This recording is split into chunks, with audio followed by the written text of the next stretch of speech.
Hi everyone. तो आज की इस वीडियो में हम एलटी की क्लास रहेगी आर्थर मिलर को पढ़ने वाले हैं, जो हमारा ड्रामा सेक्शन चल रहा है। ठीक है, काफ़ी दिन से क्लासेस नहीं हो रही थी। ड्रामा सेक्शन में मैंने सारा कंप्लीट कर दिया, बस 2 रह गया है। एक ये आर्थर मिलर आज हम कर देंगे ना, उसके बाद बस एक और रह जाएंगे राइटर। उसके बाद ड्रामा सेक्शन आपका पूरी तरह से कंप्लीट हो गया है, फिर हम फिक्शन पे जाएंगे। ठीक है, आई नो कि डेट आ गई है 18 जनवरी, है ना, डेट आ गई है। लेकिन आप जब आपका कॉन्सेप्ट क्लियर रहेगा तभी आप प्रैक्टिस करेंगे। तो कॉन्सेप्ट क्लियर करिए। प्रैक्टिस तो आप अगर अभी जनवरी में पेपर है तो आप पूरा नवंबर अगर आप पूरा अभी कोर्स को कंप्लीट करते हैं, मतलब जो आपका कॉन्सेप्ट है पूरा नवंबर आप कॉन्सेप्ट क्लियर अगर करेंगे तो पूरा दिसंबर आपका बचा हुआ है, आप वहाँ पे प्रैक्टिस कर सकते हैं। तो अगर ये नहीं है कि आपको बहुत ज़्यादा टेंशन लेने की ज़रूरत है कि अभी क्लियर नहीं हुआ, आप तुरंत प्रैक्टिस पे मत आइएगा। जब आपका कॉन्सेप्ट पूरी तरह से क्लियर हो जाएगा देन आप प्रैक्टिस करिएगा। तो नवंबर एंड दिसंबर भी 2 महीना है आपके पास। नवंबर में क्या करेंगे आप लोग कि पहले ये कंप्लीट करेंगे जो मैं कोर्स करा रही हूँ। ठीक है, मतलब कहीं से भी आप कॉन्सेप्ट क्लियर कर रहे हैं, चाहे मेरे चैनल से कर रहे हो या आप कहीं पे भी पढ़ रहे हो, चाहे आप पेड बच्चे हो, कहीं पे भी आपने पेड लिया है, तो आप क्या करेंगे ना कि पहले कॉन्सेप्ट को क्लियर करेंगे पूरा मंथ, नवंबर का पूरा मंथ, फिर देन दिसंबर आपका बचा रहेगा। फिर उधर भी आपका 18 जनवरी को है ना, तो उधर भी आपको कम से कम 10 दिन का तो टाइम उधर भी है।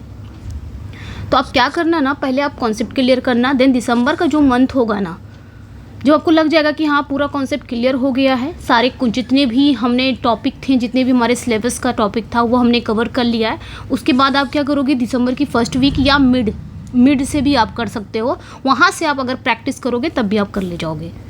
तो प्रैक्टिस करने में ज़्यादा टाइम नहीं लगेगा, ज़्यादा टाइम तो हमको ये कॉन्सेप्ट क्लियर करने में लगता है, टॉपिक को कंप्लीट करने में लगता है। तो इसलिए फर्स्ट ऑफ ऑल आप क्या करोगे, पहले आप टॉपिक क्लियर करोगे देन आप प्रैक्टिस। अब ये नहीं कि डेट सुन के तुरंत प्रैक्टिस पे भागें, हमारा कॉन्सेप्ट क्लियर ही नहीं है, टॉपिक कंप्लीट ही नहीं हुआ, बस प्रैक्टिस करते जाएं, तो प्रैक्टिस से कुछ भी नहीं होने वाला है। पहले आप टॉपिक क्लियर करोगे एक एक, और लगभग मैंने अपने ही चैनल पे, आपने कहीं लिया होगा वो मुझे नहीं पता, आप कहाँ से पढ़ रहे हो मुझे भी नहीं मालूम, बस इतना ज़्यादा कि मैंने अपने ही इसी यूट्यूब चैनल पर फ्री ऑफ कॉस्ट पूरा ड्रामा सेक्शन में कंप्लीट कर दी हूँ।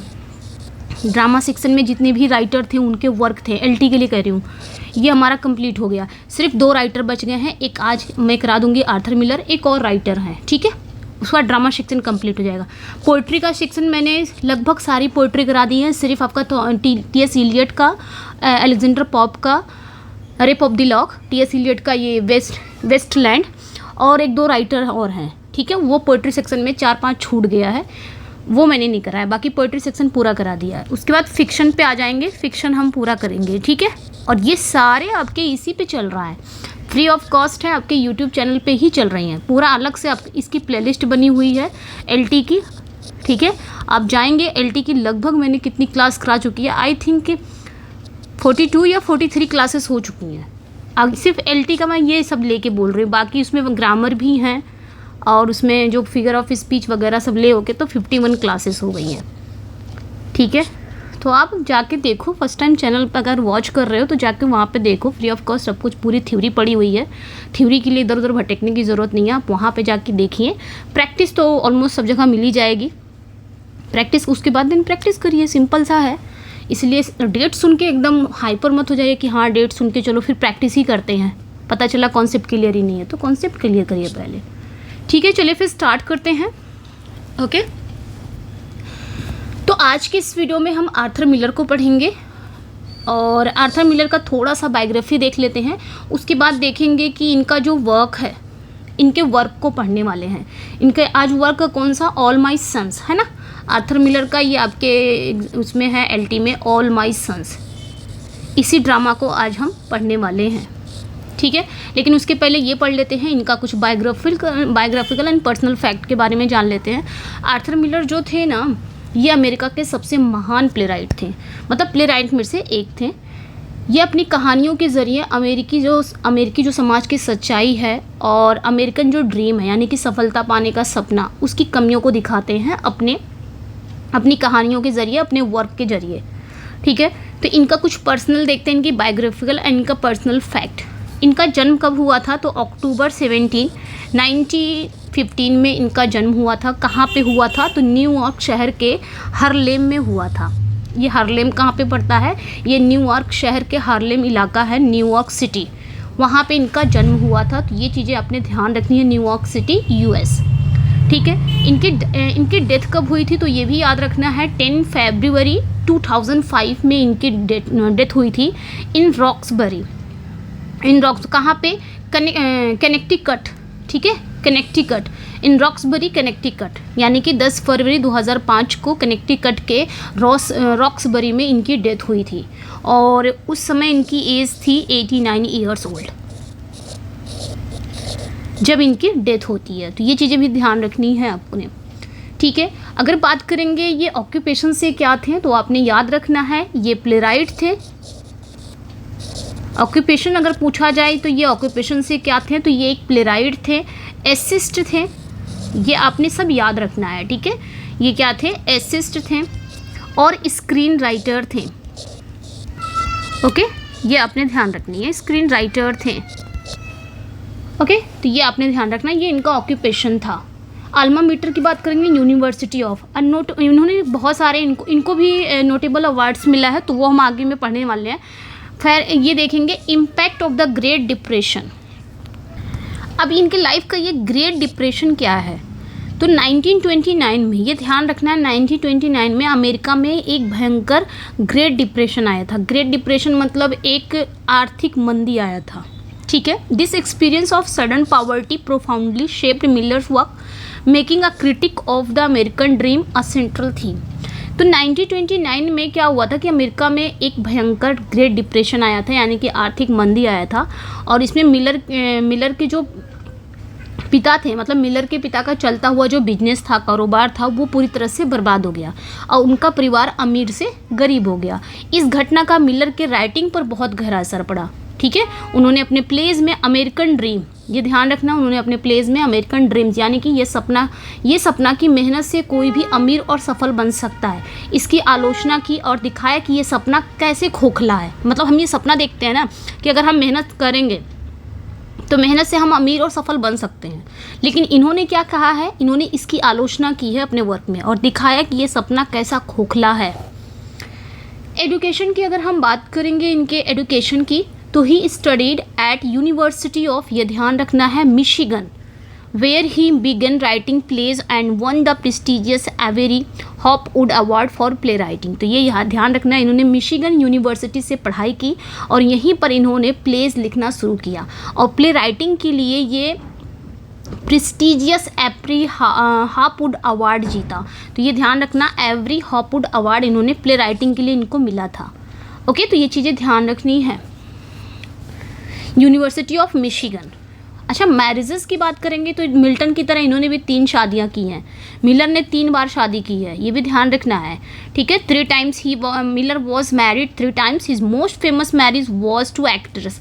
3 टाइम इन्होंने शादी की है। तो पहला अगर नाम याद रखेंगे तो मार्लिन मुनरो, इनकी जो वाइफ है ना, ये थी एक थी मैरी। सबसे फर्स्ट वाइफ इनकी थी, ध्यान रखना है, सबसे फर्स्ट वाइफ जो थी वो मैरी थी। ठीक है, मैरी, उनका नाम था मैरी स्लेटरी,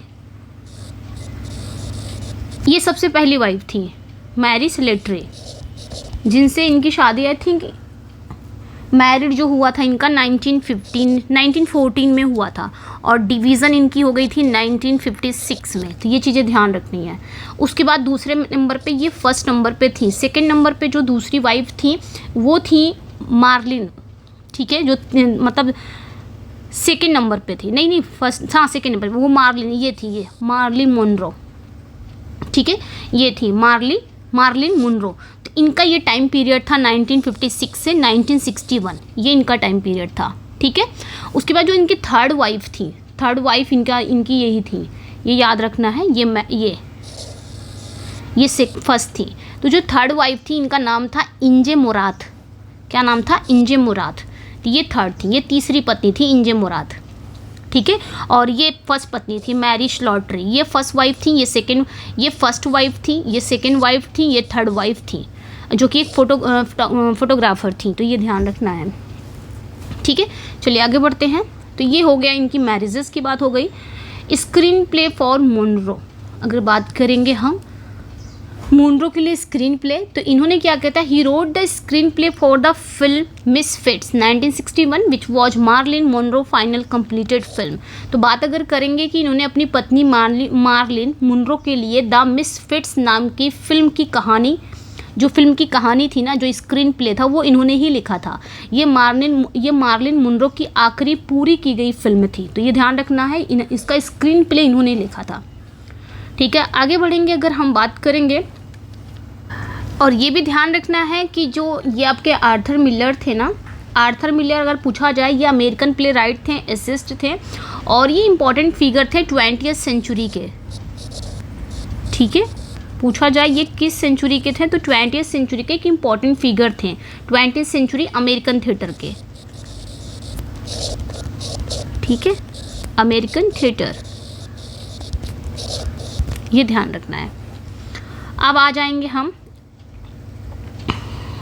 अच्छा ये जुड़े थे मैकार्थीज़्म से भी ये जुड़े थे। ठीक है, मैकार्थीज़्म मतलब मैकार्थीवाद, ह्यूआक एंड मैकार्थीवाद से भी ये जुड़े थे। ठीक है, तो देखेंगे हम सब पॉइंट बाय ह्यूआक, यानी कि 1956 Miller was called before the house an American activities committee during the McCarthy area.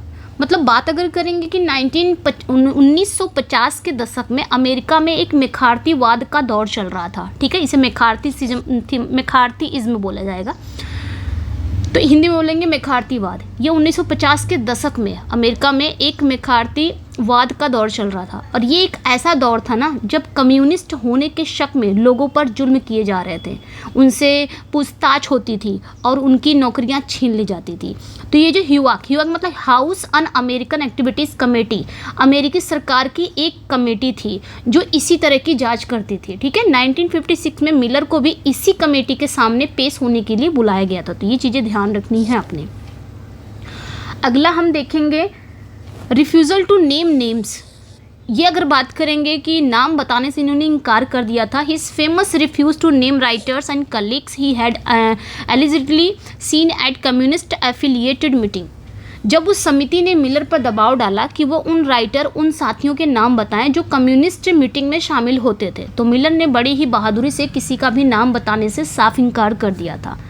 Contempt of Congress की बात करेंगे कि कांग्रेस के अपमान के दोषी, यानी कि for this refusal he was convicted of contempt of Congress in 1957, यानी कि नाम न बताने के कारण 1957 में इन्हें कंटेम्प्ट ऑफ कांग्रेस करने का दोषी पाया गया, यानी कि कांग्रेस का अपमान करने का दोषी इनको पाया गया था। तो ये चीज़ें ध्यान रखनी है, ये सब इनके लाइफ से जुड़ी चीज़ें हैं। ठीक है, कन्विक्शन ओवर ट्यून की अगर बात करेंगे हम, यानी कि फैसला पलट गया।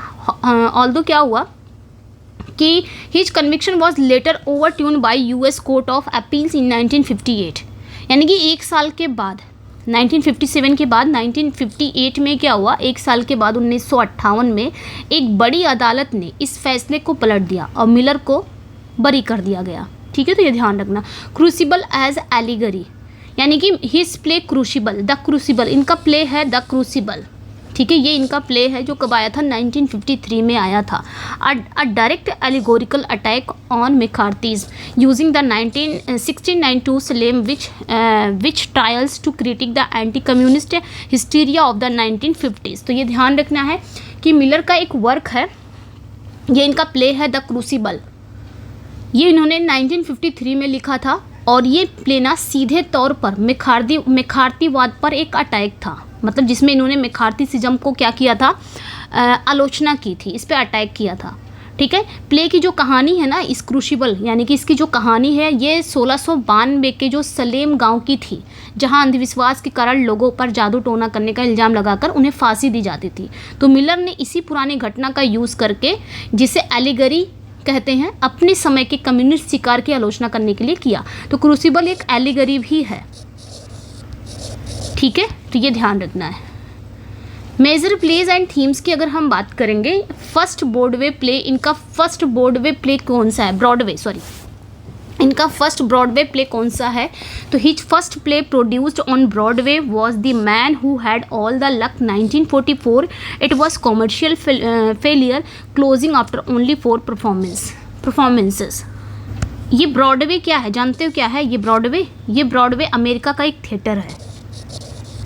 ठीक है, ये ध्यान रखना है, ये जो ब्रॉडवे है ना, ये न्यूयॉर्क, अमेरिका का नहीं, न्यूयॉर्क, ठीक है। ये जो ब्रॉडवे है ना, ये न्यूयॉर्क एक थिएटर है, ठीक है, न्यूयॉर्क का एक थिएटर है। और उसी थिएटर में, न्यूयॉर्क का एक फेमस थिएटर है, और उसी थिएटर का ये पहला प्ले है। कौन सा? The man who had all the luck, 1944। किसका? मिलर का। तो उनका मिलर का पहला प्ले इसी थिएटर में आया था, ब्रॉडवे। ये न्यूयॉर्क का फेमस थिएटर पर उनका पहला play the man who had all the luck था। ये जो प्ले था इनका ना, ये बुरी तरह से क्या हो गया था? फ्लॉप हो गया था, ठीक है। फर्स्ट मेजर सक्सेस प्ले कौन सा है? ये प्ले तो ब्रॉडवे प्ले तो जो था ये तो फ्लॉप हो गया, लेकिन इनका फर्स्ट मेजर सक्सेस प्ले कौन सा था? तो ये ऑल माई सन्स 1947 में आया था, जो आज हम इसी प्ले को डिस्कस करने वाले हैं। ये इनका ना सबसे बड़ी और सफल, मतलब ये बोलते ना सफलता लाने वाला प्ले, यही था इनका ऑल माई सन्स, जो कब आया था? 1947 में आया था। ये जो प्ले है ना, ये एक मॉडर्न ट्रेजेडी है, ये ध्यान रखना है, ये एक मॉडर्न ट्रेजेडी है। इसकी कहानी जो केलर, ये कैरेक्टर है इसी प्ले का, ऑल माई सन्स। जो केलर नाम का एक बिजनेस के बारे में है, यानी कि एक बिजनेसमैन के बारे में, एक व्यापारी के बारे में है, जो क्या करता है, जो दूसरे वर्ल्ड वार के दौरान पैसे की लालच में सेना के हवाई जहाज़ के ख़राब पार्ट्स बेच देता है, जिससे कई पायलट्स की मौत हो जाती है। इसमें यही स्टोरी है, अभी हम पढ़ेंगे इसको, ठीक है। सेंट्रल थीम की बात करेंगे ऑल माई सन्स की, तो इसकी सेंट्रल थीम क्या है ऑल माई सन्स का? The play core theme social responsibility, ठीक है, encapsulated in Joe sons life they were all my sons. तो ऑल माई सन्स का ये सेंट्रल थीम है, मतलब इसकी सेंट्रल थीम क्या है? तो ध्यान रखना, सामाजिक जिम्मेदारी है, यानी कि सोशल रिस्पॉन्सिबिलिटी है। इस प्ले का ना पूरा सार अगर बात करें तो एक ही लाइन है, यही जो के बेटों की लाइन रहती है, दे वर ऑल माई सन्स, वे सभी मेरे बेटे हैं। पढ़ेंगे तो समझ में आएगा। मैग्नम ओपस की बात करेंगे तो his most celebrated play death of salesman, इनका मोस्ट सेलिब्रेटेड प्ले है, ये मैग्नम ओपस वर्क है इनका, डेथ ऑफ सेल्समैन। ये 1949 में आया था। अगर मैं बात करूँ तो 4 प्लेज ऐसे हैं इनके ना, जो बहुत ही इंपॉर्टेंट हैं। 4 प्लेज यहाँ पे लिख दे रही हूँ, 4 प्लेज ऐसे हैं जो बहुत ही इंपॉर्टेंट हैं इनके, जैसे कि ऑल माई सन्स है, ठीक है, ऑल माई सन्स हैं। तो ये चीज़ें ध्यान रखनी है। ये कब आया था? 1947 में आया था, ठीक है। हिज मोस्ट पॉपुलर प्लेज हैं ये। तो 4 ऐसे प्लेज हैं जो उनके मोस्ट पॉपुलर प्लेज हैं। ऑल माई सन्स 1947 में आया था। डेथ ऑफ, जो भी हमने पढ़ा, डेथ, ठीक है, डेथ ऑफ अ सेल्समैन, ठीक है। तो ये भी ध्यान रखना है, ये 1949 में आया था। ये दूसरा वर्क हो गया, डेथ ऑफ अ सेल्समैन। तीसरा वर्क है द क्रूशिबल, जो हमने पढ़ा, जो एक एलिगरी है, द क्रूशिबल, जो कि एक एलिगरी है। ये कब आया था? 1953 में आया था, जिसमें इन्होंने मैकार्थीवाद की आलोचना की है, ठीक है। तो क्रूशिबल मतलब मैकार्थीवाद पर इन्होंने अटैक किया है। चौथा जो है ना, अ व्यू, चौथा जो प्ले है, a view from the bridge, ये ध्यान रखना है। ये 1955 में आया था। उसके बाद रिवाइज्ड भी आया है ये 1956 में। तो ये चीज़ें ध्यान रखनी। 4 प्लेज हैं, ये इनका मोस्ट पॉपुलर प्लेज है, 4 प्लेज, ओके। तो ये हमने पढ़ लिया अभी।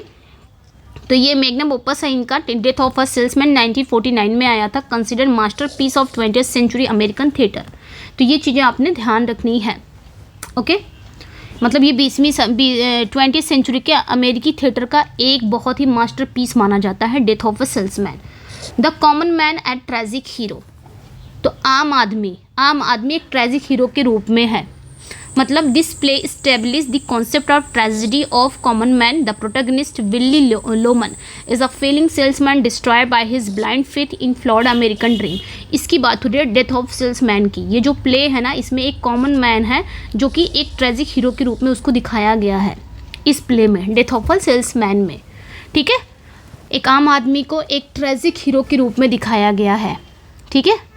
और प्ले का जो मुख्य कैरेक्टर है वह विली लोमन है, जो कि एक बूढ़ा और असफल अनसक्सेसफुल सेल्समैन है, जो अमेरिकन ड्रीम में अंधविश्वास के कारण बर्बाद हो जाता है। अमेरिकन ड्रीम मतलब सफल होने के सपना देखता है और उसी अंधविश्वास के कारण वो बर्बाद हो जाता है। इस प्ले में यही दिखाया गया है।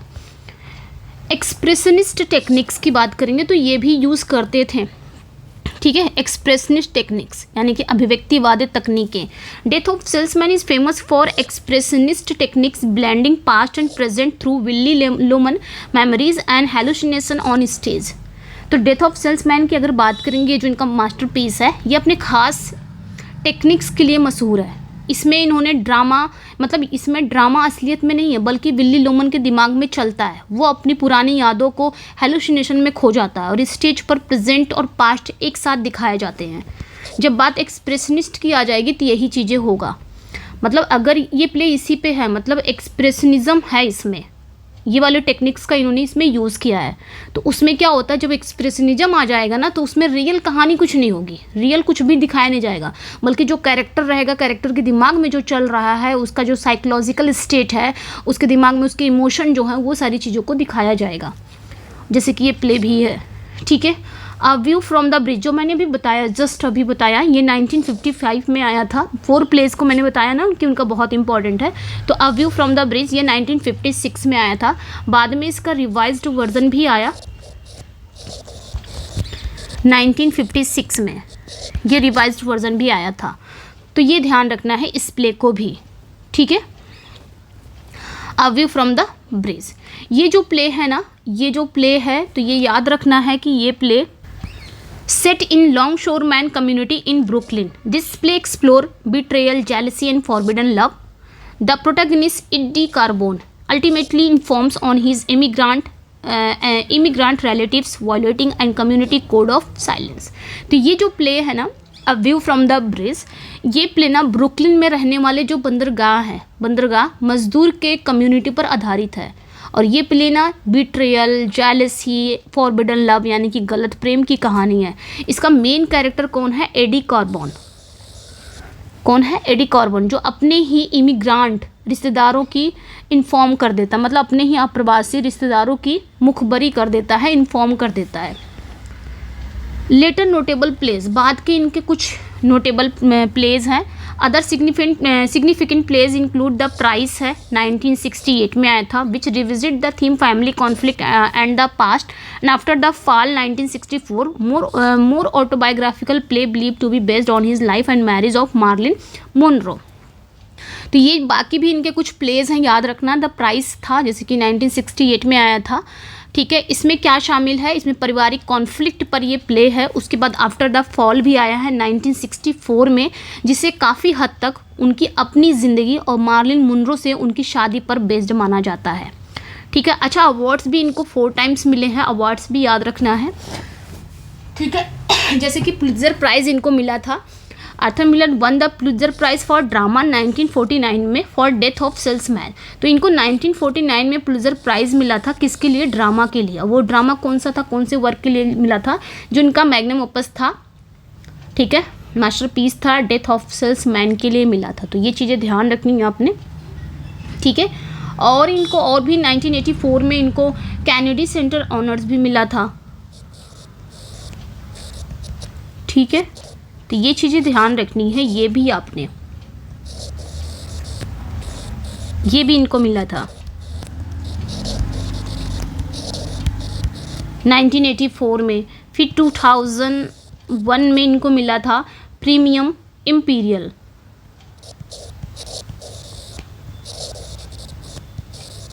ये आपने ध्यान रखना है।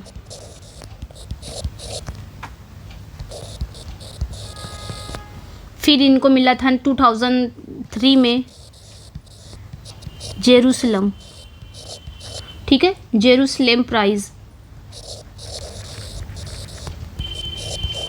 ये सारे प्राइज़ आपने याद रखना है। इनको टोनी अवार्ड्स भी मिला था, ठीक है, आगे होगा। देखो, इनको टोनी अवार्ड्स मिला था। He won several Tony awards including, जैसे बेस्ट ऑथर के लिए इनको मिला था, मतलब ऑल माई सन्स में जो बेस्ट, मतलब ऑल माई सन्स का जो बेस्ट ऑथर है 1947 में इनको मिला था। बेस्ट ऑथर का इनको मिला था, मतलब ऑल माई सन्स का लिए मिला था। Best play and best author death of salesman के लिए इनको मिला था 1949 में। बेस्ट प्ले के लिए मिला था, द क्रूशिबल के लिए मिला था 1953 में। तो टोनी अवार्ड्स में इनको मिला था, ये चीज़ें ध्यान रखनी है, ओके। अब हम बात करेंगे, आ गए हैं हम इसके इनके वर्क में, मतलब यहाँ तक हो गया था जो भी उनकी इम्पोर्टेंट चीज़ें थी, बाकी हमने देख लिया है, ओके। ठीक है, तो अब हम ऑल माई सन्स 1947 में आया था, इनका इंट्रोडक्शन देख लेते हैं। All my sons 1947 Arthur Miller का ये first major critical and commercial success and as a playwright. ठीक है, तो ये ध्यान रखना है कि आर्थर मिलर का ये सबसे बड़ा प्ले था जिसे क्रिटिक ने, ठीक है, जिसे क्रिटिक ने बहुत ज़्यादा इसकी तारीफ़ की थी और कॉमर्शियल रूप से भी बहुत सफल रहा ये प्ले। ठीक है, it is a 3 act play. ये कितने एक्ट का प्ले है? 3 एक्ट प्ले है, ये भी ध्यान रखना है। और that establish his reputation as a leading voice American theatre. तो ये भी चीज़ें ध्यान रखनी है कि जिसने मिलर को अमेरिकी थिएटर में एक प्रोमिनेंट आवाज़ के रूप में सेटअप किया था, इस्टेब्लिश किया था। ये प्ले एक मॉडर्न ट्रेजेडी है। क्या है ये? एक प्ले, इतना ध्यान रखना, ये प्ले 1947 में आया था और 3 एक्ट प्ले है और ये मॉडर्न ट्रेजेडी है। जॉनरा की बात करेंगे तो ये एक मॉडर्न ट्रेजेडी है।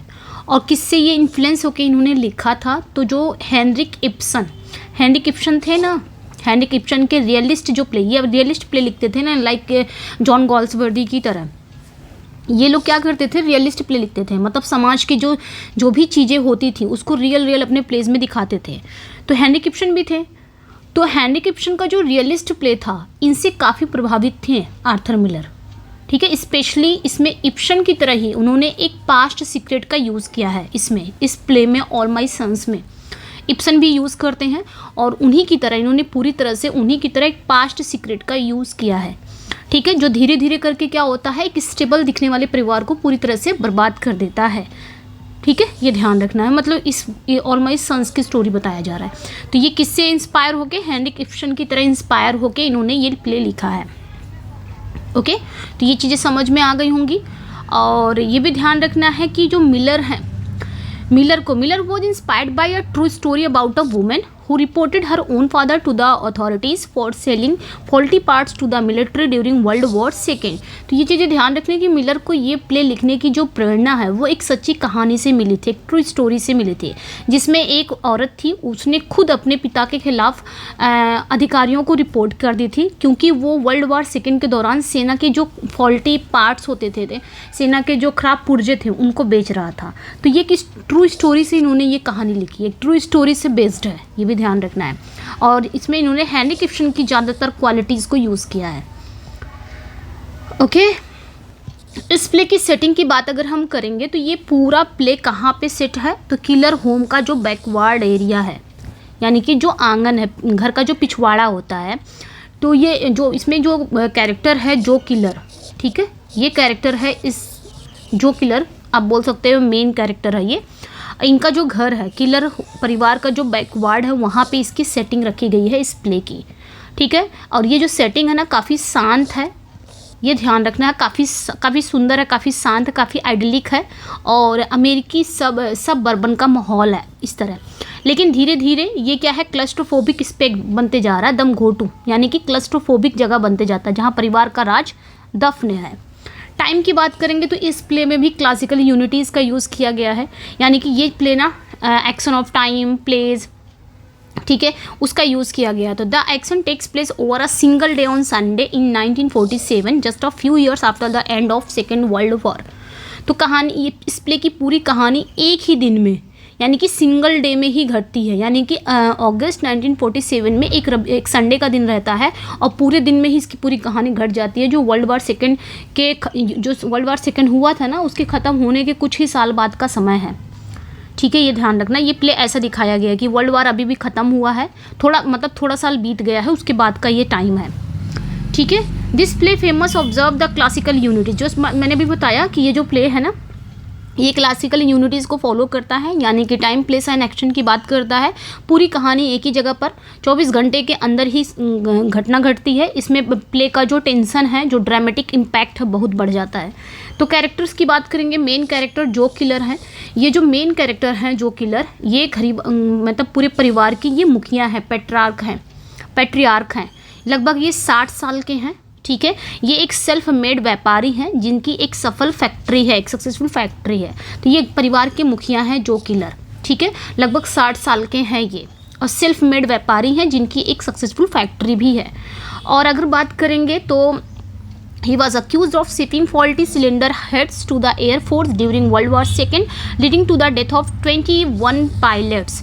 He was exonerated while his business partner was in prison. तो ये जो घर का मुखिया है ना, जो किलर, इन पर क्या है कि वर्ल्ड वार सेकेंड के दौरान वायुसेना के जो खराब सिलेंडर हेड हुआ करते थे, यानी कि जो फॉल्टी सिलेंडर हेड्स होते हैं, इन पे एक आरोप है कि इन्होंने वर्ल्ड वार सेकेंड के दौरान जो भी खराब पार्ट्स थे, ठीक है, वायुसेना के जो खराब पार्ट्स थे वो ये बेचते थे। तो मतलब भेजने का आरोप है इन पर लगा है, जिसमें क्या हुआ है कि 21 पायलट्स की डेथ हो गई है। तो उसी के लिए इनको मतलब अरेस्ट कर लिया गया। लेकिन क्या हुआ कि बाद में इन्होंने ये बोल दिया कि उस समय मेरी तबीयत ख़राब थी, मैं इसमें नहीं इन्वॉल्व हूँ। तो इनको एग्जॉनरेट कर दिया गया, यानी कि ये बरी हो गए। लेकिन इनका जो बिजनेस पार्टनर था इनके साथ, वो इनका बिजनेस पार्टनर स्टीव था, उनको जेल हो गई। तो आगे हम समझेंगे वो बिजनेस पार्टनर कौन है। खैर अभी तो हम कैरेक्टर को डिस्कस कर रहे हैं। सेकेंड नंबर पे केट किलर हैं। तो ये जो की पत्नी है, यानी कि इनकी पत्नी है, ये जो है इनकी पत्नी है ये, ठीक है, केट किलर। तो she lives state of intense denial, refusing to believe her eldest son Larry.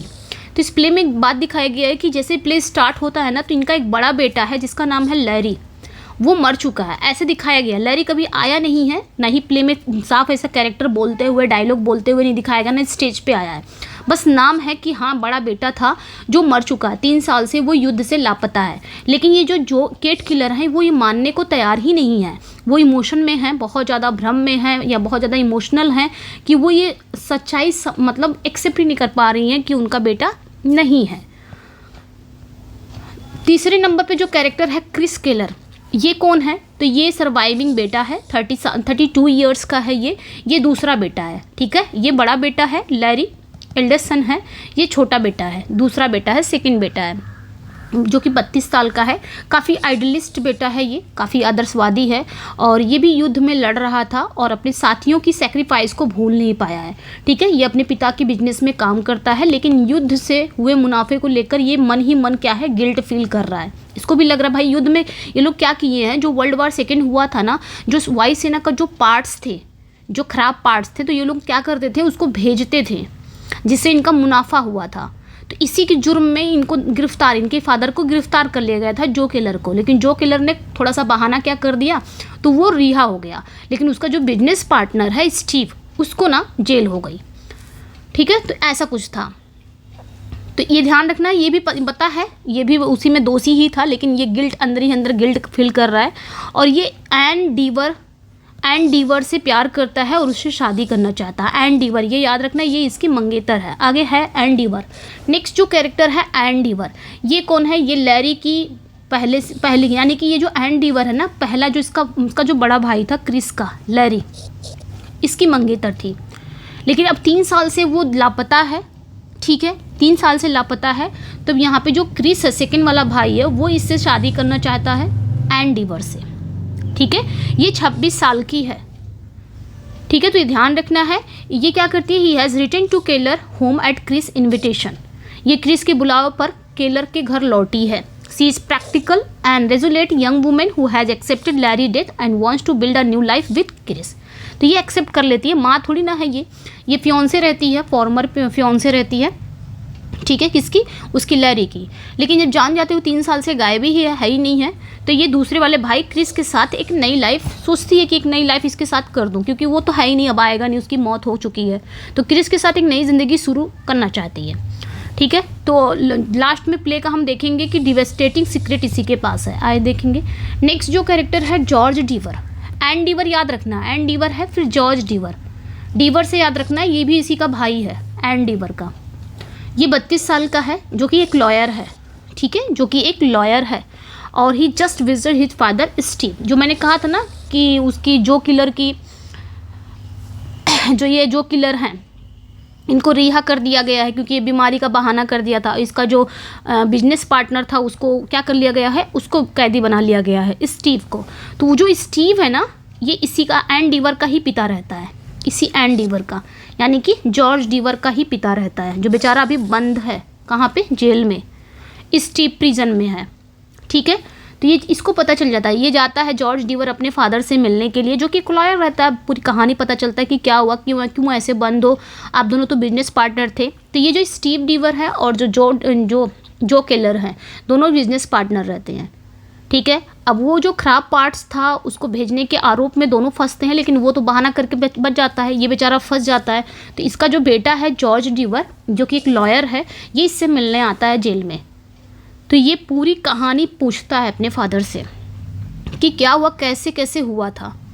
तो फादर उसके पूरा बताते हैं कि भाई काम उसी का था, उसने ही मुझे फ़ोन करके बोला था, लेकिन जब ऐन वक्त पे पुलिस आई तो मुझे फंसा दिया, अपना निकल गया, कुछ इस तरह, ठीक है। तो ये चीज़ें ध्यान रखनी है। जो अपने पिता स्टीव से मिलकर आया है, अब उसे इसको पूरी तरह से यकीन हो गया है कि जो किलर ही असली दोषी है, असली अगर कोई दोषी है तो जो किलर है। तो वो अपनी बहन एन की शादी उस परिवार में रोकने आया है। और एन डीवर, इसकी जो बहन है एन डीवर, वो शादी करना चाह रही है इसी से, क्रिस से। पहले तो उसके बड़े भाई की फियांसे थी, लेकिन बड़ा भाई था ही नहीं है, तो वो क्रिस से शादी करना चाहती है। अब जॉर्ज डीवर पता चल गया है कि भाई मेरे फादर को फंसाने वाला यही है, जहाँ मेरी बहन शादी करना चाह रही है उसी का ससुर ही है, तो कैसे शादी करने देगा। इसलिए वो सोचता है कि मैं शादी तो नहीं करने दूंगा, क्योंकि मेरे फादर को फंसाने वाला वही है। अब कुछ माइनर कैरेक्टर हैं, ये ना मेन कैरेक्टर थे। अब कुछ माइनर कैरेक्टर को भी देख लेते हैं। डॉक्टर जिम बैलिस हैं और सू बैलिस, ये दोनों जो है ना, ये केलर के नेबर्स हैं, ठीक है। केलर के नेबर्स हैं। तो ये ध्यान रखना, ये इसमें जो जिम है, डॉक्टर जिम जो है ना, ये एक डिसइल्यूजन आइडियलिस्ट हैं, ठीक है। एक हताश आदर्शवादी हैं, जो क्या बनना चाहते थे, एक मेडिकल रिसर्चर बनना चाहते थे, लेकिन पैसे और आरामदायक जीवन के लिए इसने अपने आप से क्या कर लिया है, सोल्ड आउट कर लिया है, मतलब समझौता कर लिया है अपने आप से। बनना कुछ और चाहते थे, लेकिन बन गए कुछ और, ठीक है। बन क्या गए, अब ये ध्यान रखना है, बन क्या गए हैं, ये डॉक्टर बन गए हैं, ठीक है। दूसरे नंबर पे ओके, ये कैरेक्टर हैं, ठीक है, माइनर कैरेक्टर हैं ये, जो किलर के ये सब नेबर्स हैं। दूसरे नंबर पे आएंगे फ्रैंक एंड लीडिया लूबे, ये एक और नेबर्स हैं, केलर परिवार के एक और नेबर्स हैं। तो फ्रैंक कौन है, एक अमेचर एस्ट्रोलॉजर है, एक शौकिया ज्योतिषी है, whom Kate has asked to prepare our horoscope for Larry to prove he is still alive। जिसको केट ने क्या किया था, ये जो किलर की पत्नी है, केट किलर, जो मानने से इनकार कर रही है कि उनका बेटा जिंदा है। लैरी 3 साल से भले लापता है, लेकिन वो जिंदा है।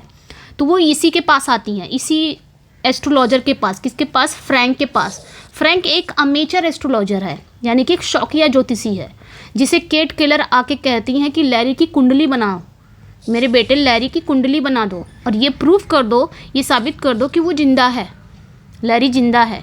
समझ में आया। फिर आ जाते हैं स्टीव डीवर। स्टीव ये अनसीन कैरेक्टर है, दिखाया नहीं गया, नहीं कभी स्टेज पे आए हैं ये, बस इतना दिखाया जा रहा है कि यही स्टीव डीवर हैं बेचारे, जिनको फंसा दिया गया है। एन और जॉर्ज का पिता है ये। एन डीवर जॉर्ज डीवर का यही फादर है, जिसको फंसा दिया गया है। जो किलर का यही क्या है, बिजनेस पार्टनर है। जो किलर तो बच गया, लेकिन इसको फंसा दिया, ठीक है, जो अभी जेल में है।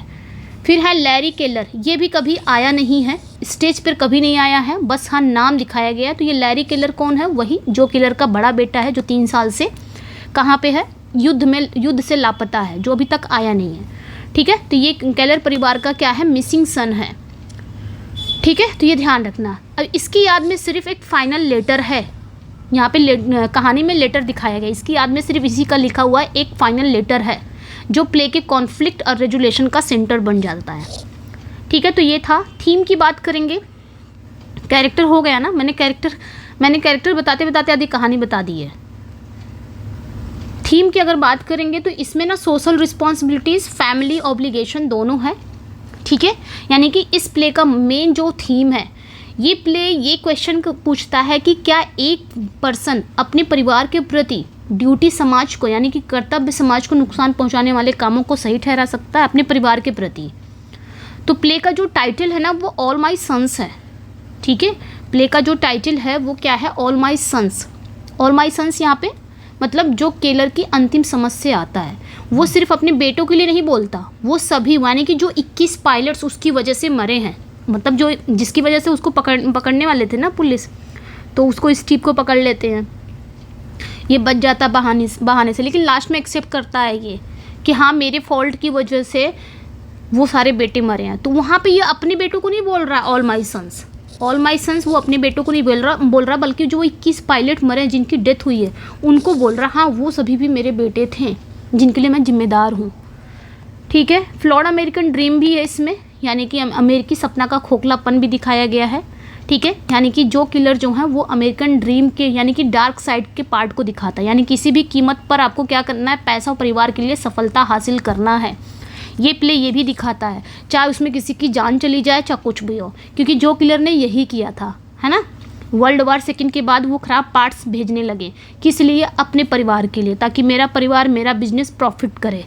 अब उसमें चाहे 21 लोगों की डेथ हो गई उससे मतलब इनको नहीं था। तो ये परिवार ये भी दिखाता है कि खुद के सपने के लिए इंसान, कहते हैं ना, अपना सपना पूरा करने के लिए रास्ते में कोई भी चीज़ आए, इंसान भी आ जाए तो उसको मारते चलो, हमको फ़र्क नहीं पड़ता। तो कुछ ये प्ले ये भी दिखाता है कि बस अपना सपने का खोखलापन दिखा रहा है, ऐसा होना नहीं चाहिए। ठीक है, डिनाइल एंड सेल्फ डिसेप्शन की भी बात होती है इसमें, क्योंकि बार बार इनकार करता है। लगभग हर कैरेक्टर किसी न किसी तरह से खुद को धोखा दे रहा है इस प्ले में। जहाँ पे केट मानती है, यानी कि केट जो किलर की पत्नी है, केट मानती है कि लैरी मर गया है, जो अपने जुर्म को नहीं मानता। ठीक है, क्रिस अपने पिता के पैसे पर अपने शक को नज़रअंदाज करता है। तो ये प्ले में ना, इस प्ले में पूरा कैरेक्टर जितना भी है वो सच से भागते हैं, मतलब खुद को एक्सेप्ट नहीं कर रहे हैं कि हम हैं क्या। तो वॉर एंड गिल्ट भी है इसका, ये भी ध्यान रखना है। आइडियलिज्म एंड प्रैग्मेटिज्म है। फेमस लाइन बाद में देखेंगे, पहले हम प्ले को कवर कर लेते हैं। ठीक है, चलिए यहाँ पे एक्ट बाय एक्ट कर लेते हैं। 3 एक्ट प्ले है ये, मॉडर्न ट्रेजेडी है। तो जल्दी से इस प्ले को अब पढ़ लेते हैं।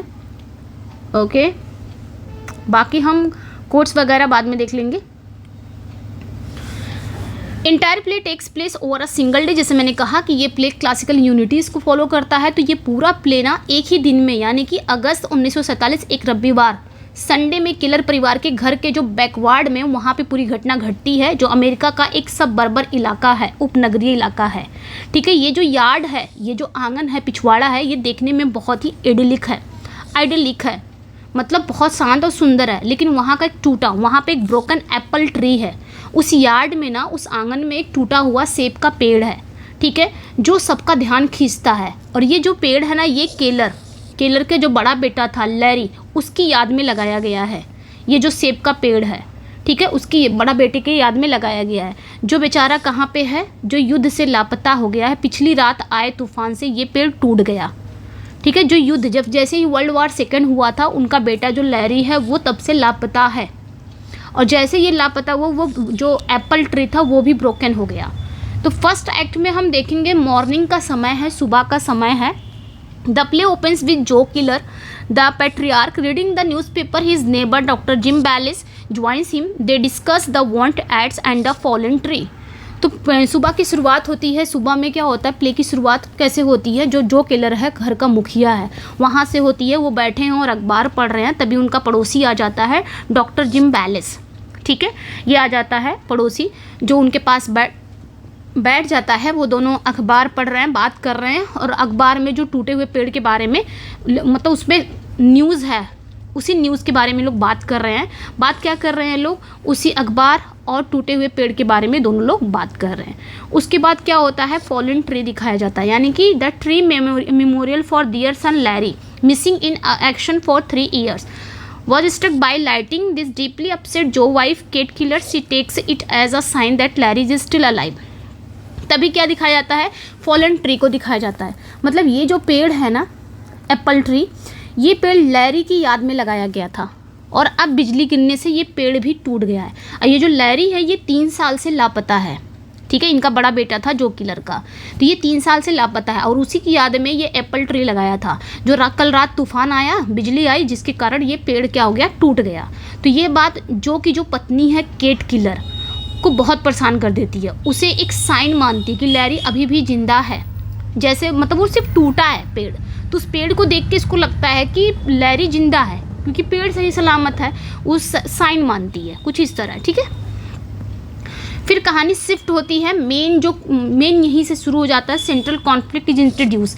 यहीं से जो मेन कॉन्फ्लिक्ट है, इसकी शुरुआत हो जाती है कि जो केलर परिवार का जो दूसरा बेटा है, जिसका नाम है क्रिस, ये अपने पिता को बताता है कि उसने एन डीवर को घर पे बुलाया है। एन डीवर कौन रहती है, मैंने भी जस्ट बताया, ये लैरी की फियोंसे होती है, फॉर्मर फियोंसे होती है। लेकिन लैरी 3 साल से लापता है, तो जो क्रिस है उसका जो सेकंड भाई है वो इससे शादी करना चाहता है। और एन डीवर भी मान ली है कि लैरी की डेथ हो चुकी है, अब मुझे भी क्रिस के साथ नया जीवन बिताना चाहिए। ये भी मान लेती है, चलो ठीक है मैं इसके साथ नया जीवन बिता लूँगी क्योंकि लैरी तो मर चुका है।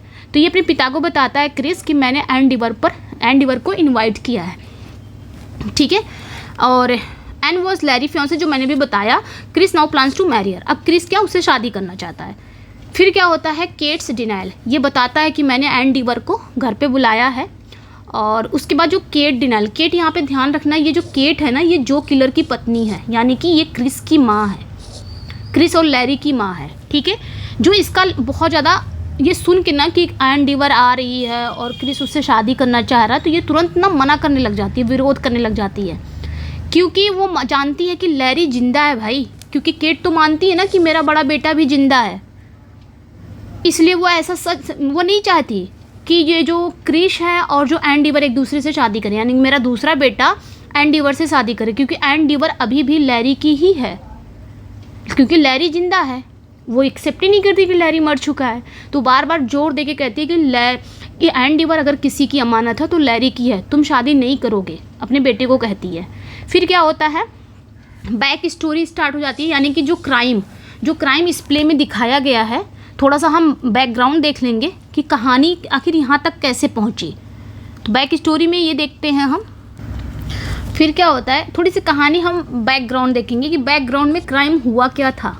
तो हमें ये प्ले का मुख्य राज तब पता चलता है, we learn the central secret. इस प्ले का मुख्य राज ये है कि जो किलर था, जो एन का फादर स्टीव डीवर था, ये लोग ना एक फैक्ट्री के क्या थे, पार्टनर थे, ठीक है। फैक्ट्री में दोनों पार्टनर थे, जो किलर और एन डीवर का जो पिता है स्टीव डीवर, ये दोनों फैक्ट्री में पार्टनर थे। और इन दोनों को ना P-40 जहाज़ों के लिए जो फॉल्टी सिलेंडर हेड्स थे, यानी कि ख़राब सिलेंडर हेड, इसके भेजने के जुर्म में गिरफ्तार किया गया था दोनों को। कि इन पे ये इल्ज़ाम लगाया गया था कि इन्होंने वायुसेना का जो P-40 जहाज़ है, जहाज़ों के लिए उन्होंने ख़राब सिलेंडर हेड भेजे हैं, और इन्हीं के जुर्म में इनको क्या कर लिया गया था, अरेस्ट कर लिया गया था। ऐसा इसलिए हुआ जिसके कारण क्या हुआ कि 21 पायलट की मौत हो गई थी। तो यहाँ पे दोनों को पुलिस आई और गिरफ्तार करने लगी। लेकिन जो किलर जो था वो थोड़ा सा होशियार था, वो ये कहकर बरी हो गया, वो ये कह रहा कि उस दिन मुझे फ्लू की वजह से मैं घर पर था, मैंने ऐसा कुछ किया ही नहीं है, मैंने ख़राब सिलेंडर हेड भेजा ही नहीं है, मैं तो उस दिन घर पर था। और ये सारा काम किसने किया है, स्टीव ने किया है। तो स्टीव अभी भी, इसलिए स्टीव को पकड़ लिया जाता है, यानी कि स्टीव डीवर एन का फादर, इसको पकड़ लिया जाता है और इसको जेल में बंद कर दिया जाता है, ठीक है। तो ये चीज़ें थी, ये क्राइम इन्होंने किया था। और एक्चुअल में किसने किया था, जो किलर ने ही किया था। ये बेचारा तो ऐसे ही फंस गया, स्टीव डीवर, काम इसी ने किया है। लेकिन उस समय जब पुलिस अरेस्ट करने आई तो ये अपने आप को बरी कर लिया, ये बोल के कि उस दिन मुझे फ्लू था, बीमारी थी, जो कुछ भी। समझ में आया, ये इन पे क्राइम ये था कि इन्होंने P-40 जहाज़ों के लिए ख़राब सिलेंडर हेड भेजने के जुर्म में इनको गिरफ्तार कर लिया गया था। और ये जो P-40 ख़राब सिलेंडर, इन्होंने फॉल्टी जो पार्ट्स इन्होंने भेजे थे, जिसके कारण 21 पायलट्स की मौत हो गई थी। तो इन पे 21 पायलट्स का इल्ज़ाम है, ठीक है। तो ये ध्यान रखना है।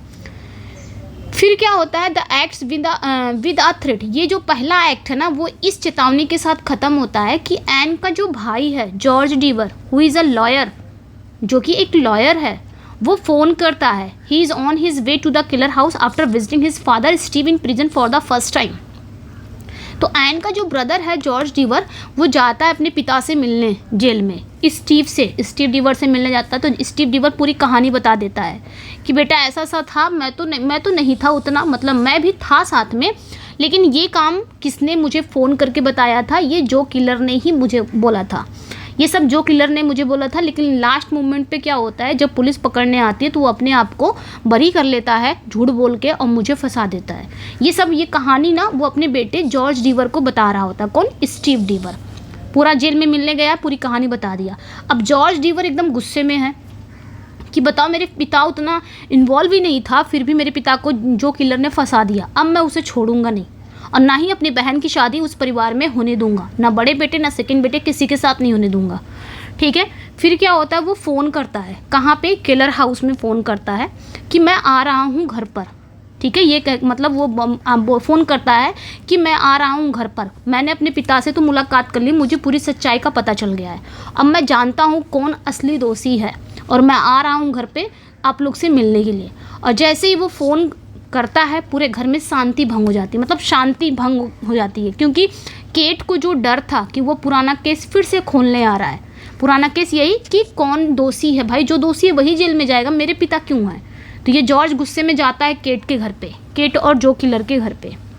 तो एक्ट फर्स्ट इसी पे ख़त्म हो जाता है। फिर एक्ट सेकंड में क्या होता है, शाम का समय होता है। एक्ट सेकंड में शाम का समय होता है, टेंशन हाई है, हाँ, सब पूरे घर में तनाव बढ़ चुका है। ये सब लोग सुन लिए कि जॉर्ज आ रहा है, उसे पूरी सच्चाई पता चल गई है। तो किसकी टेंशन बढ़ रही है, जो किलर की और उसकी जो पत्नी है केट किलर, दोनों को पता है। केट किलर को भी पता है कि असली दोषी यही मेरा हस्बैंड ही है। तो घर में बहुत ज़्यादा तनाव, बहुत टेंशन बहुत बढ़ चुका है। ठीक है।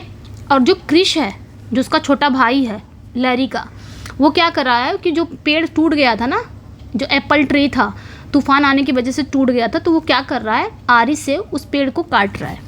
फिर क्या होता है कि उसी समय Ann has a tense conversation with a neighbour Sue Bayliss, ये जिम की वाइफ रहती है। Sue reveal that everyone on the block believes Joe is guilty and that he pulled a fast one to get out of jail.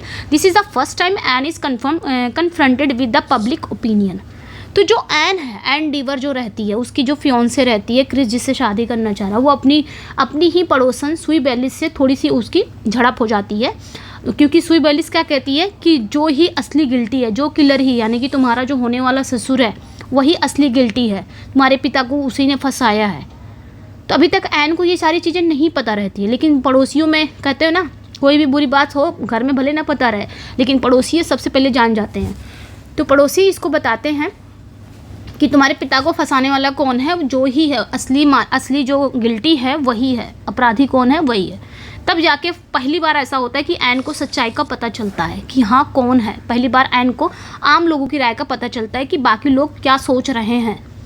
फिर George आता है इनके घर पे, जॉर्ज पहुंच जाता है। जॉर्ज गुस्से में परेशान हालत में पहुंचता है और वो अभी भी अपने पिता की कहानी सुनकर कहता मैं अभी भी आया हूँ अपने पिता की कहानी सुनकर, अब मुझे पूरा यकीन है कि मेरे पिता दोषी नहीं है। वह एन और क्रिस को सच बताता है। फिर वो क्या करता है, जाता है अपनी बहन और जो क्रिस है उनको पूरी सच्चाई बताता है। सच्चाई जो रहती है कि जो ने ही फ़ोन पर, अब बताता क्या है कि तुम्हारे जो पिता हैं, क्रिस से कहता है तुम्हारा जो पिता है जो किलर, उसने ही फ़ोन पर ख़राब पुर्जे भेजने का ऑर्डर दिया था और फिर बीमारी का बहाना बनाकर घर बैठ गया ताकि सारा इल्ज़ाम मेरे पिता पर आ जाए, स्टीव डीवर पे आ जाए। ठीक है। फिर जो क्या करता है, जब ये कहानी पूरे घर में फैल जाती है, सच्चाई सबके सामने आ जाती है, जॉर्ज बता देता है, तो जो का डिफेंस, यानी कि जो है, जो और केट बड़े ही मास्टरफुली, बड़े ही चतुराई से जॉर्ज को संभालते हैं।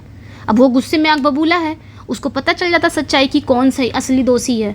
तो पूरी कहानी उसके बेटों को बताता है, क्रिश को, एन को बताता है। तो ये जो और केट है ना, ये बड़ी चतुराई से मैनेज करते हैं, जॉर्ज को संभालते हैं, उसे पुरानी बातें याद दिलाकर प्यार से बात करके उसका गुस्सा शांत करने की कोशिश करते हैं।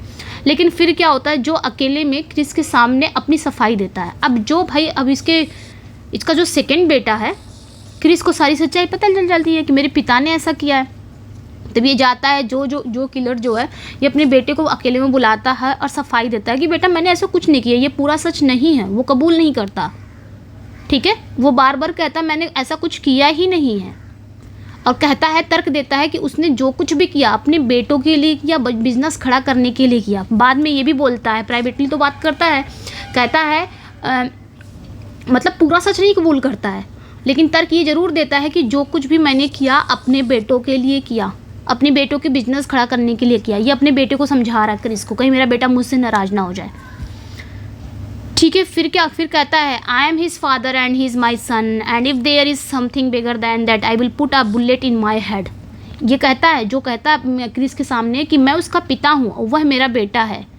मतलब क्योंकि ऐसा कहा जाता है कि जो वो 21 पायलट्स की डेथ हुई थी, उसमें उसका जो बड़ा बेटा था, एल्डेस्ट सन लैरी जो था, उसको पता चल गया था कि मेरे फादर ही इसके पीछे जिम्मेदार हैं। तो वो शर्म के मारे अपने आप को सुसाइड कर लिया, ऐसा पता चलता है। तब वहाँ पे कहता है वो, तो सबको ये पता चल जाता है कि लैरी भी इसी की वजह से, यानी कि अपने ही फादर की वजह से उसकी डेथ हुई है। तब वहाँ पे ये बात कहता है, ये जो कहता है कि मैं उसका पिता हूँ, वह मेरा बेटा है, और अगर इससे बड़ा कुछ रिश्ता हो तो मैं अपने सिर पर गोली मार लूँगा, ये समझाते हुए कहता है किसी क्रिस से। फिर केट का फेटल स्लिप होता है, मतलब just as George is calm down, मतलब जैसे ही जॉर्ज शांत होने लगता है तो केट एक बड़ी गलती कर बैठती है। वो जो सेहत के बारे में बात करते हुए कहती है कि 15 साल से बीमार नहीं पड़ा है, मतलब वो कह देती है जो हेल्थ है वो सही है, बिल्कुल सही है, उसकी तो कभी 15 साल से वो बीमार नहीं पड़ा हुआ है। तो यहीं पे वो एक गलती कर देती है, कौन? केट। अब जब केट ऐसी बात बोलती थी, भाई जॉर्ज पकड़ लेता है कि इसने तो कहा था उस दिन कि इसको फ्लू हुआ है, आप कह रहे हो कि 15 साल से ये बीमारी नहीं पड़ा है। यहीं पे सारी सच्चाई खुलती है, ठीक है। फिर ट्रुथ यहीं पे सब, मतलब सच का धमाका हो जाता है। जॉर्ज तुरंत ये बात पकड़ लेता है कि अगर जो बीमार नहीं तो उसका पूरा जो बहाना वो झूठा था। वहीं पे बहस फिर से छिड़ जाती है कि अगर ये 15 साल से बीमार नहीं था तो ये फिर कैसे उस दिन बोला कि मुझे फ्लू है, मैं घर पर ही था, मैंने वो पार्ट्स नहीं भेजे हैं, मेरे पिता को फंसा दिया। इसका मतलब इट मीन्स कि ये सारा झूठा था, इसको बीमारी नहीं, ये पूरा बहाना किया था। वहीं पे फिर से पूरी बहस छिड़ जाती है, ठीक है। फिर क्या होता है, फिर उसका जो सेकंड बेटा है क्रिस, वो भी अपने फादर को डिफेंस करना, भाई कोई भी अपने ही लोगों को डिफेंस करेगा। तो जो क्रिस है सेकंड बेटा, वो कहता है नहीं भाई ऐसा कुछ नहीं, मेरे पिता ने ऐसा कुछ नहीं किया, ऐसा मतलब डिफेंस करते हैं सब लोग। लेकिन इसी बीच किड जो है वो चिल्लाती है कि तुम्हारे भाई को कुछ नहीं हुआ, तुम्हारा भाई जिंदा है, मतलब लैरी को, बड़ा भाई एल्डेस्ट सन, कि तुम्हारे भाई को कुछ नहीं, तुम्हारा भाई जिंदा है, क्योंकि अगर वो मर गया तो इसका मतलब तुम्हारे पिता ने ही उसे मार डाला है। केट जोर जोर से चिल्लाती है। तो क्रिस को यहाँ पे रियलाइजेशन होता है, यानी कि क्रिस को यहाँ पे सच का एहसास होता है। ये लाइन सुनते ही, जैसे ये बात बोलती है केट ना, उसी कहते हैं ना इंसान कितना भी सच्चाई छुपाए, कभी ना कभी चाहे गुस्से में ही वो सच्चाई निकल के सामने ही आ जाती है। क्योंकि केट यहाँ पे चिल्ला रही है, सब लोग वहाँ पे बहस कर रहे हैं, जॉर्ज को समझाने की कोशिश कर रहे हैं। जॉर्ज एक बात पकड़ लेता है तो केट कहती है, केट इस पे चिल्ला रही है क्रिस पे, ऐसा हो ही नहीं सकता। अगर वो तुम्हारे पिता, अगर मतलब ये अपने क्रिस को कहती है कि तुम्हारे पिता अगर जिम्मेदार हैं, तुम्हारा भाई अभी जिंदा है, अगर वो सच में मर गया तो इसका मतलब तुम्हारे पिता ने ही उसे मारा है। और ये बातें सुन कर ना सबको ना शौक लग जाता है। क्रिस को आखिरकार वो भयानक सच सामने आ जाता है, क्रिस को, जिसके साथ उसकी माँ जी रही थी, ठीक है। इसकी माँ को पता था, केट को पता था कि किसने मारा है, ठीक है। तो अब ये बात क्रिस को भी पता चल जाती है, वो जानती है कि जो दोषी है, मतलब जो दोषी कौन है उसको अच्छी तरह से पता है उसकी माँ को, इसलिए उसे ये मानना ही होगा कि लैरी जिंदा है, ठीक है। इसलिए उसे ज़बरदस्ती मानना होगा कि लैरी जिंदा है, ठीक है। फिर क्रिस जो, अब सच्चाई तो सामने आ गई है कि वाकई में मेरे पिता ने ही, मेरे पिता की वजह से मेरे भाई ने भी सुसाइड कर लिया, मर गया, कहीं ना कहीं वो पूरी तरह से जिम्मेदार है। 21 पायलट्स की जो डेथ हुई वो भी मेरे पिता की तो ये पूरी तरह से टूट जाता है और अपने पिता से भिड़ जाता है, ठीक है। और जो आखिरकार अपना, ये लास्ट में इसके पिता अपना जुर्म कबूल कर लेते हैं, ठीक है। और ये जब जुर्म कबूल करता है तो क्रिस बहुत ही गुस्से में रहता है, बहुत ही नफरत के साथ गुस्से में घर से भाग जाता है। फिर एक्ट थर्ड आ जाता है, ये मिडनाइट का है, आफ्टर मिडनाइट, आधी रात का, कि मतलब ये तो चला जाता है, यहीं पे ख़त्म हो जाता है सेकेंड एक्ट। क्रिस गुस्से से घर से निकल जाता है, अब कर भी क्या सकता है, फादर है, सज़ा भी नहीं दे पा रहा है पिता को अपने, ठीक है।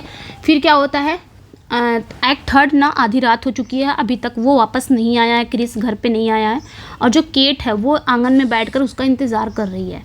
क्रिस कई घंटों से गायब है। डॉक्टर जिम जो है वो केट को बताते हैं कि वो हमेशा से जानता था कि दोषी कौन है, ठीक वैसे जैसे बाकी पड़ोसी जानते थे, मतलब सब लोग बताते हैं आके कि मुझे पता था कि दोषी कौन है, रियल कल्प्रिट कौन है, मतलब स्टीव डीवर नहीं है, जो किलर ही था, सबको पता था, ठीक है। ये सारे लोग, सब लोग बोलते हैं।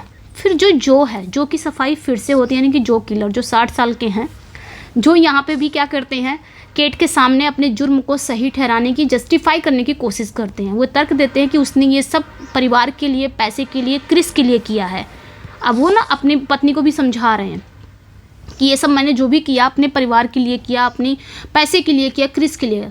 तो वो समझ नहीं पा रहा है कि क्रिस इतना टूट क्यों गया है, मतलब इसको जो को नहीं समझ में आ रहा है कि क्रिस इतना, मेरा बेटा जो सेकंड बेटा है वो इतना टूट क्यों गया है, क्योंकि उसे लगता है कि उसने वही किया जो कोई भी आदमी कर सकता था, ठीक है। फिर क्रिस वापस आता है, क्रिस लौटता है बहुत ही एक टूटे हुए ब्रोकन आइडियलिस्ट, यानी कि एक टूटा हुआ आदर्शवादी, यानी कि अब एकदम टूट चुका है, अपने पिता की सच्चाई सामने आ गई, वो कुछ कर नहीं पा रहा है, वो ना अपने पिता को सजा दे पा रहा है।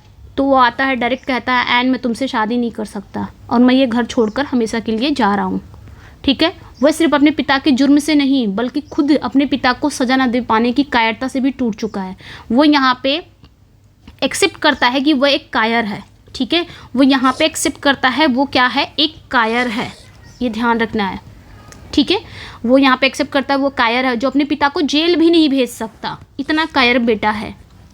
फिर क्या होता है, फाइनल क्लाइमेक्स हो जाता है। एंड सीइंग दैट केट नाइल about to destroy Chris life plays her final card, she gives Chris a letter she received from Larry just before he died.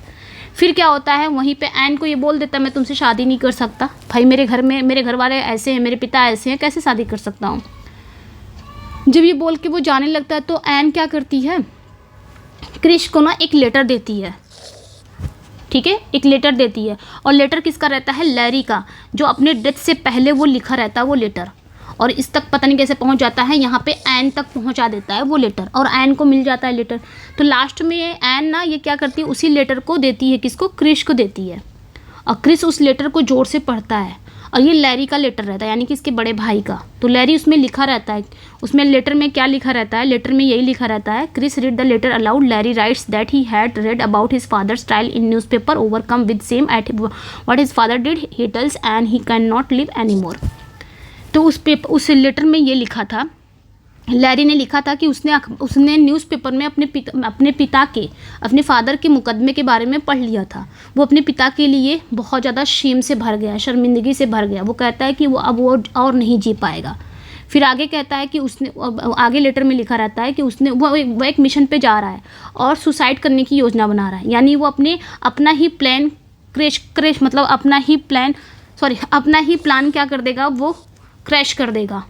वो लेटर में लिखा रहता है, समझ लो कि वो सुसाइड नोट रहता है ना। तो ये जो लेटर है ना, ये लेटर सब लोग पढ़ते हैं। ये जो लेटर है ये आखिरी चोट होता है, जो केलर को आखिरकार अपने किए असली अंजाम समझ में आता है कि उसने क्या किया है। जो केलर यानी कि जो फादर थे, जो घर का मुखिया था, जब ये लेटर सबके सामने आता है तब इसको समझ में आता है कि आखिर मैंने सच में कितना गलत काम कर दिया, कि वह सीधे तौर पर अपने ही बेटे की मौत का जिम्मेदार है। ठीक है, यानी कि उसका बेटा साफ साफ लेटर में लिखा है कि मैंने देखा कि मेरे पिता पर ट्रायल चल रहा है, मुकदमा चल रहा है, उनको गिरफ्तार कर लिया, मुझे बहुत शर्मिंदगी हो रही है, मैं अब नहीं जी सकता, मैं मरने जा रहा हूँ। तो ये सब लेटर पढ़ लेते हैं ना, तो जो को यहाँ पे एहसास होता है कि वाकई मैंने बहुत गलत काम किया, मैं अपने ही बेटे का मौत का जिम्मेदार हूँ। तब वो धीरे से यहाँ पे कहता है, I think to him they were all my sons and I guess they were. यहाँ पे वो कहता, मुझे लगता है कि उसके लिए यानी कि लैरी के लिए वे सभी यानी कि मारे गए जो पायलट्स हैं मेरे बेटे थे, मुझे लगता था वो थे।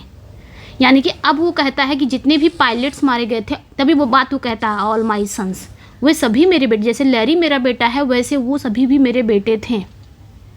ठीक है, फिर क्या होता है, ही वॉक्स कामली इनटू द हाउस, वो शांति से घर के अंदर जाता है। A single gun shot is heard, और एक गोली चलने की आवाज़ आती है, मतलब खुद को मार लेता है। कौन, जो केलर। ठीक है, प्ले का यहीं पे एंड हो जाता है। The play ends with Kate collapsing in grief telling a devastated Chris. Play का जो अंत है वो केट के रोने बिलखने के साथ होता है, जो टूटे हुए क्रिस से कहती है कि don't take it on yourself, forget live, would you like me to format the next section themes. ठीक है, तो प्ले का अंत यही होता है। प्ले का भाई वो मार लेता है अपने आप को, गन शॉट कर लेता है। प्ले का अंत ये रोने बिलखने के साथ होता है। केट यानी कि उनकी जो की पत्नी रहती है वो रोती है और टूटे हुए क्रिस से कहती है कि इसे अपने ऊपर मत लो, भूल जाओ, जियो, यानी कि अपने ऊपर मत लो, भूल जाओ, जियो। ठीक है, तो ये सारी चीज़ें हैं, ये प्ले था। बाकी इधर भी फैक्ट्स एंड जनरल वही सारी चीज़ें दिया गया है, ये आपने ध्यान रखना है। 3 एक्ट मॉडर्न ट्रेजेडी है। This play is heavily influenced by the realist well-made play structure Henry Ibsen, where a past secret slowly revealed in destroy a family. Past secret का यूज़ किया गया है, यानी कि धीरे धीरे खुलती है, रिवील चीज़ें होती हैं, और जब तक खुलेगी तब तक समझ लो परिवार डिस्ट्रॉय हो गया है। Unity of time place action का यूज़ किया गया है, ये ध्यान रखना। सेटिंग एंड सिम्बल्स है, तो ये अपने ध्यान रखना है। ठीक है, बाकी आप पढ़ लीजिएगा, मैंने पूरा इसमें पढ़ा दिया है। कैसा लगा अपना फीडबैक ज़रूर दीजिएगा। मिलते हैं नेक्स्ट वीडियो में। Thank you for watching, bye bye. I hope कि आपको कहानी समझ में आई होगी कि क्या इसमें कहानी था। ओके, चलिए फिर मिलते हैं नेक्स्ट वीडियो में। Thank you for watching. Character ज़्यादा इंपॉर्टेंट है, कैरेक्टर को ध्यान रखना दिमाग में अपने, जितनी भी कैरेक्टर्स हैं कैरेक्टर्स ज़्यादा इंपॉर्टेंट हैं। बाकी कहानी अपना समरी दिमाग में रखना, ठीक है। इसकी प्रैक्टिस भी करेंगे, ओके। और अपना फीडबैक, शेयर, सब्सक्राइब जरूर कर दिया करें। आप अपना फीडबैक भी दिया करें, लाइक शेयर सब्सक्राइब कर दिया करें। आपका साथ रहा, आप लोग साथ देंगे तो इसी तरह क्लासेस होती रहेंगी। Bye bye.